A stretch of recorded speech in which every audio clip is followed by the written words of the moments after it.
I'm talking with Mira today from Style Secret Handbags about her collaborations with influencers and how it's helped her grow her business and some of her experiences there. So welcome, Mira. Thanks for having me, Nat.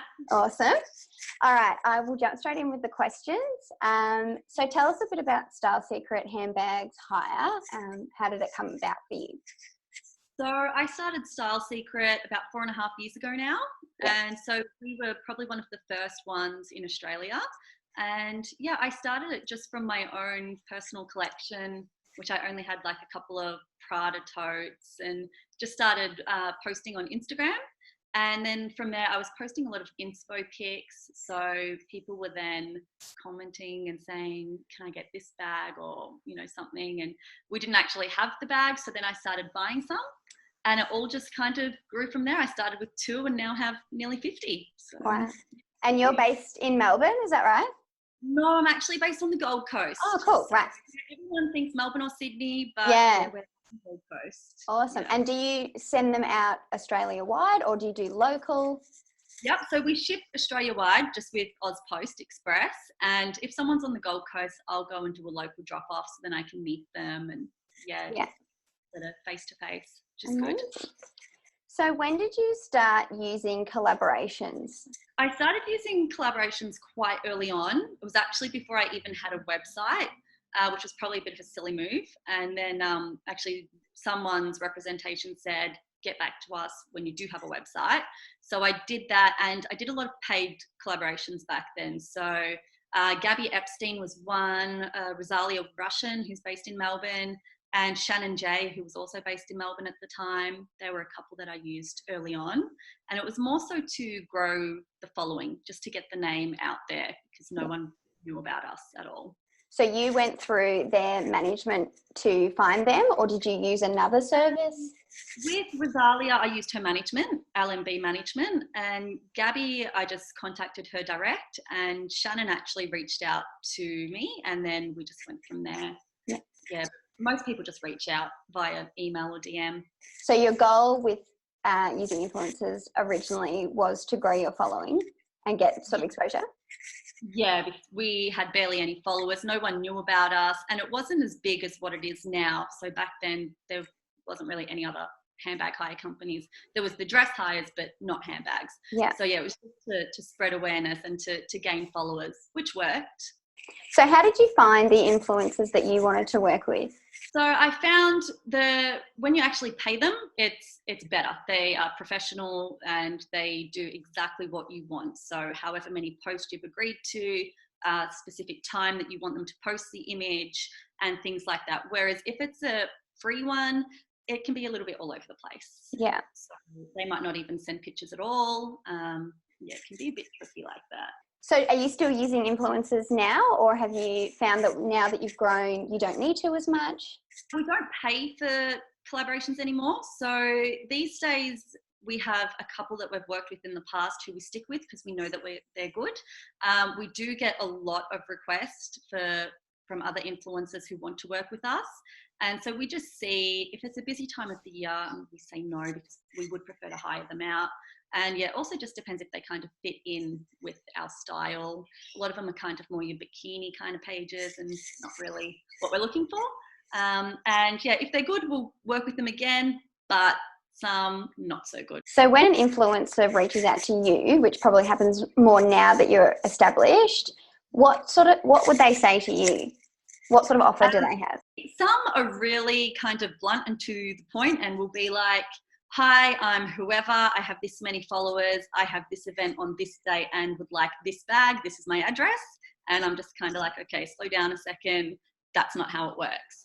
So when we first started, I didn't have terms and conditions in place, but now I do because things just weren't getting done. So we would originally ask just for 3 photos. They wouldn't even get sent through. So yeah, now I send them the terms and conditions, make them sign it, and then we can go from there.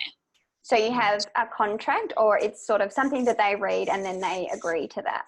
Yeah, they just have to read it and just say, yes, I agree. But I'm actually having a problem right now with an influencer who I sent something to a couple of weeks ago.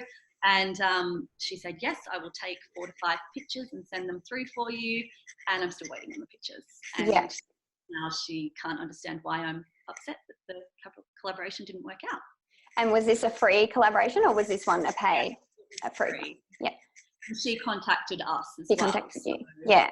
But we just have a blacklist. If you stuff us over, well, we're not going to work with you again. And we do tell the other dress and bag hire companies about them too. So they know. And that's something I heard someone else talk about recently, was that word travels really fast. And that includes, like, if you're a good influencer, I assume as well.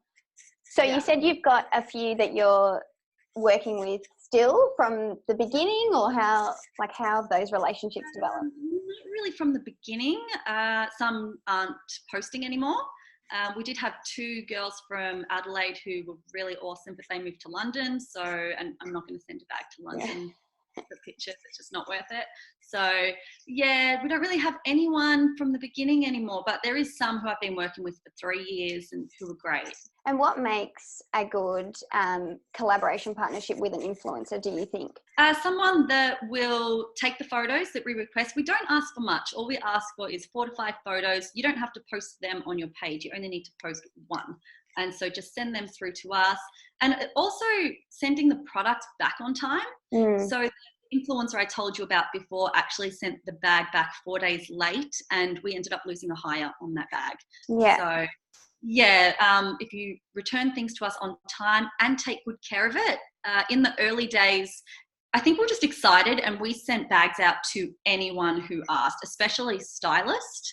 And what we worked out with a stylist is chances are they're not even going to use the bags. So you had a lot of requests from stylists who were doing shoots or something, and they were looking for Brownlow. We would send 10 bags, and they would tell us who they were dressing, would get really excited and like stalk the Logies and the Brownlow, and then you'd see not 1 bag was used. And then trying to get them returned to us was also a bit problematic because they're just too busy. And then once they've got it, they don't care. But when they want it, they will message you back within seconds. So what kind of value did you start to see when you started using influencers in the beginning? Our following definitely grew on Instagram by probably thousands with some of them. We would get a lot of inquiries about the bags from there. So not just followers, but then customer inquiries and bookings. So it really did work to grow the business. Looking back then on your good and your bad experiences, what sort of advice would you give a similar business who's looking to start using influencers? I would say be choosy and don't just get excited because, they're saying, oh, we're dressing Sophie Monk or someone, because, it might not even go anywhere. And so, just definitely be choosy and make sure that you tell them what you want. So this is what I want, and make sure they agree. So being, obviously open communication, prompt. The one I'm dealing with now, I have her number. She won't return my calls, won't return texts. I can see that she looks at the DMs, doesn't reply. It's, Anything else that you want to sort of tell maybe new businesses about collaborations in general or using influencers, like anything that they can take with them to get started? Probably just pick someone who fits in with your business. So we've used people before, and I think, well, for us, we have a mainly female audience, and, these influencers have a lot of male audience. And so we didn't really gain anything from that because we've worked out, okay, most of their followers are men, and men aren't interested in a handbag. That's a really good point, actually, that it's not just about who the person is that you're using. It's more about their audience, isn't it? Yeah, and make sure it's a genuine audience too. It could be a whole fake following. Yeah. Have you had any experiences where you maybe later on realised that someone wasn't quite genuine, their following wasn't an organic following, or is this not something you've seen? No, definitely. We worked with someone who had a huge following, probably about 500,000, and we got absolutely nothing back from it. And I was like, okay, so maybe it's not all legit.